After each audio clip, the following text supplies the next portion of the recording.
So without further ado, I'd like to introduce our first speaker, who is Professor Ranald Munro.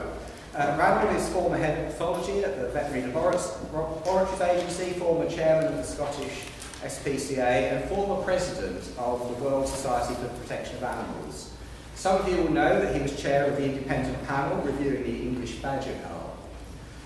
Ranald is honorary professor of forensic veterinary pathology at the Royal Veterinary College and honorary fellow at the Royal Dick School in Edinburgh.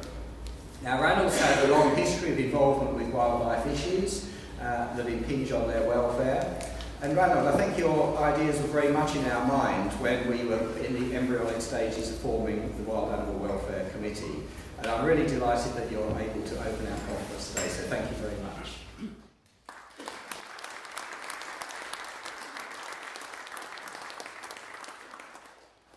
Well, good morning, ladies and gentlemen. I was down in London and I was giving a talk to some postgraduate students, about the same number as here, it was about 60 or 70 of them. And before I started the talk, of course, I said to them, now, switch off your mobile phones, because it's really annoying if your phone goes off in the middle of the lecture and it disturbs us. So all the students did this rumbling around, putting their phones away, starting my talk. Shortly after I started, the phone went off. But unfortunately, it was in my pocket. So now I had all these students laughing, but unfortunately, I couldn't switch it off. I had to give it to somebody in the front row to do it for me. So I hope something like that doesn't happen again. It's a great pleasure for me to be given the opportunity to introduce this, the first conference of the Wild Animal Welfare Committee. Today really should be a most interesting and stimulating day because there are some wonderful speakers. And I hope this afternoon that we're going to have some really quite constructive debate. Anyway, let's move forward on this, and I hope I can work this machine. Yes. So we have the Farmed Animal Welfare Committee, and we have the Companion Animal Welfare Council. And they look after, obviously, the welfare issues related to farmed animals and companion animals respectively. But what about the diversity of wild animals and birds, the huge numbers that are there? Wild animals have the same capacity for suffering pain and distress as do domesticated animals. But many things are done to wild animals which would be illegal if it were done to a domestic pet or to a farmed animal. Now, the infliction of pain and distress on any animal should be considered on a level playing field. There should be no distinction as to what they are. And we need an independent body to speak authoritatively on wild animal welfare matters.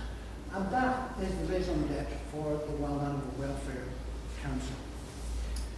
Over the last few years, just as a result of articles in the press and filmed on television, the general public has been persuaded that there is an unbridgeable gap between those who would control animal populations and those who advocate protection of all wild animals from culling or other methods of population control that might inflict pain or distress. This actually is untrue. It's not an unbridgeable gap. We can go forward, but we'll only go forward, of course, if we talk about it in a sensible, reasonable way. To mock some people or some groups as uncaring butchers of defenseless animals, or to mock the others as airy-fairy, impractical animal rightists, does absolutely no good for wildlife or the countryside at large.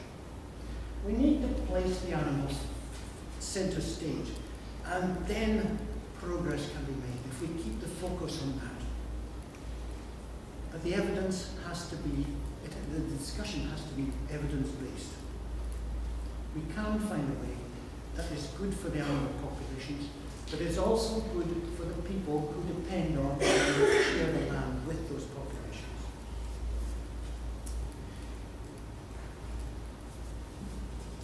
I would like to just say a little bit about myself here, just to give you a little bit of background. I was lucky when I was growing up. I was close to wildlife. I learned lots about deer and badgers, eagles, rooks, whatever you like. But whilst I was doing that, I realised there were a lot of things that I actually didn't like about this. I subsequently became a vet. I then specialised in veterinary pathology, and through this whole process, I learned the importance of observation, accurate recording of results, and to avoid guessing. Interactions in nature are complex, very complex, but too often people concentrate on one or two aspects of a problem and never actually appreciate the extent of the complexity. Some years ago, I was asked to go and investigate deer deaths on an area of land where culling was proscribed. The owner just didn't like shooting. Unfortunately, on this land there was a huge overpopulation, and the deer were suffering, and I do mean suffering, from heavy parasitism. So what to do? Well, by putting the deer welfare centre stage, the whole thing started to resolve itself, or at least the solution became possible.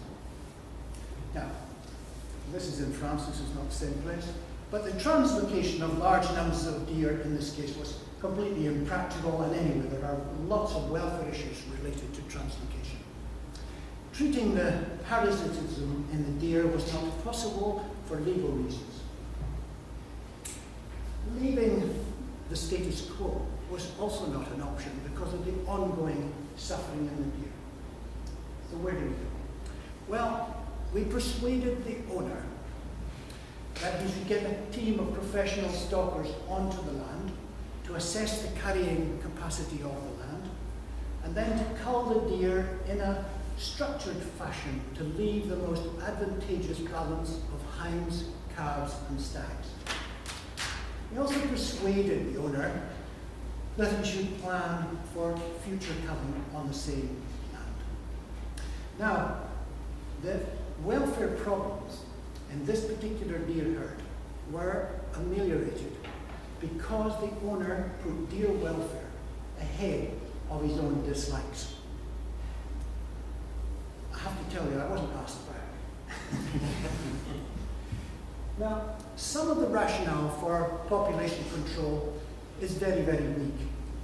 Some of the methods that are used for population control undoubtedly, like snaring, cause considerable or immense amounts of pain and distress to the animals involved. And this is one of the great challenges.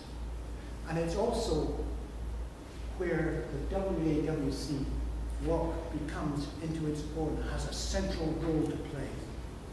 Because the authority and validity of the Wild Animal Welfare Committee is predicated upon its independence, its relevant scientific knowledge, and its practical experience. No matter how uncomfortable, the hard issues cannot be ducked. But it's vital that all of us who are concerned about animal welfare, or wild animal welfare, take the initiative and come forward with practical, sensible solutions. Because otherwise, these legislative assemblies around the United Kingdom will come up with poorly drafted, knee-jerk legislation, and that will be foisted upon everybody who works on and alongside wild animals.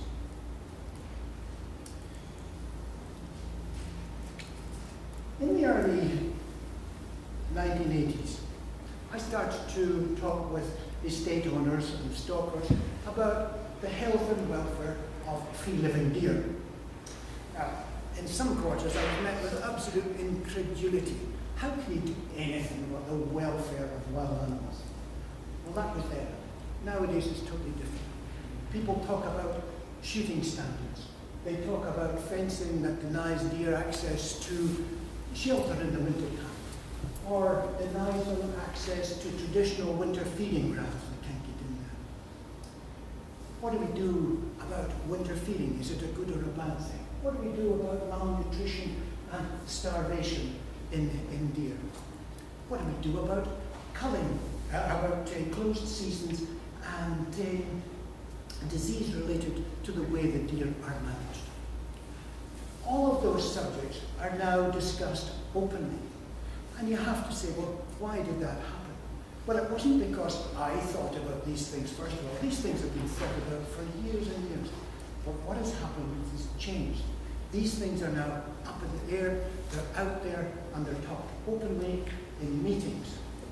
And I should say, the Red Deer Commission, subsequently the Deer Commission for Scotland, the Association of Deer Management Groups and the British Deer Society were instrumental in promoting these kinds of discussions. Because there are two major impediments to making progress. The first of those is blind adherence to established practice, and the second is political influence. Just because something has always been done this way in the past doesn't mean to say it's the best way. And just because a powerful vested interest apply pressure for its own ends to have something done doesn't mean to say that the rest of us need to put up with it. And this brings me to the title of my talk, Separating Fact from Fudge. Well, unfortunately, it's not the sweet Scottish fudge, it's a rather dull Chambers Dictionary fudge. Because fudge refers to reports and investigations where the conclusions, although not actually untruthful, have been very carefully written to ignore or obscure some of the findings that the authors don't actually wish to highlight. And it is in this way that the public is misled. A perfect example is the culling of badgers in England for the purposes of TB control in cattle. Now, most of these badgers are shot in free shooting by rifle. But the independent expert panel, which looked after the first year of the badger cull, showed that this method of culling badgers was ineffective and it was inhumane. However, for political reasons, the government wished to continue shooting badgers. So what did they do? Well, they decided that they would ignore the statistical and scientific evidence and start another year of culling. They did 2, 3, 4, but without the oversight of that pesky independent expert panel. The government said that the monitoring of shooting would continue. Well, that's true, but it's also the first fudge. And it highlights the real importance of separating the wheat from the chaff, like this chap's doing here, the separation of fact from fact from fudge. Monitoring of the shooting was indeed continued, but it was scaled back. For example, the thermal imaging video recordings, which proved so useful in the first year of culling, that was scrapped. I'm not going to do that. The protocols for the post-mortem examinations of the badgers was also scaled back. There was no radiography. The actual examinations of the bodies was made less thorough, it was made less stringent. Further fudging occurred when the results were presented the next year. The government said that the standard of shooting in the second year was equivalent to that of the first year. Well, it was in some respects.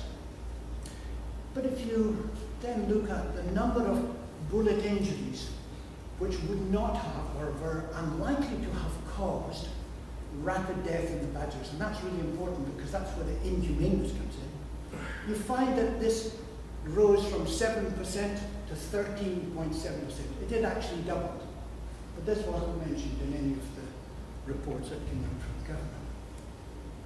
So what happened then? Well, 2015, just last year, the fudging continued. Government claimed that the post-mortem examinations would continue to be an integral part of the monitoring process. Well, that's true, they did continue. But look at the numbers. 743 badgers were shot. 28 badgers were post-mortem, but only 6 of those were from unobserved shootings. And that's the important group, because it's the only way you can tell what happened to these badgers is by doing a post-mortem examination. But only 6 were post-mortem. 6 is statistically and scientifically valueless. The monitoring of the badger cull is totally inadequate.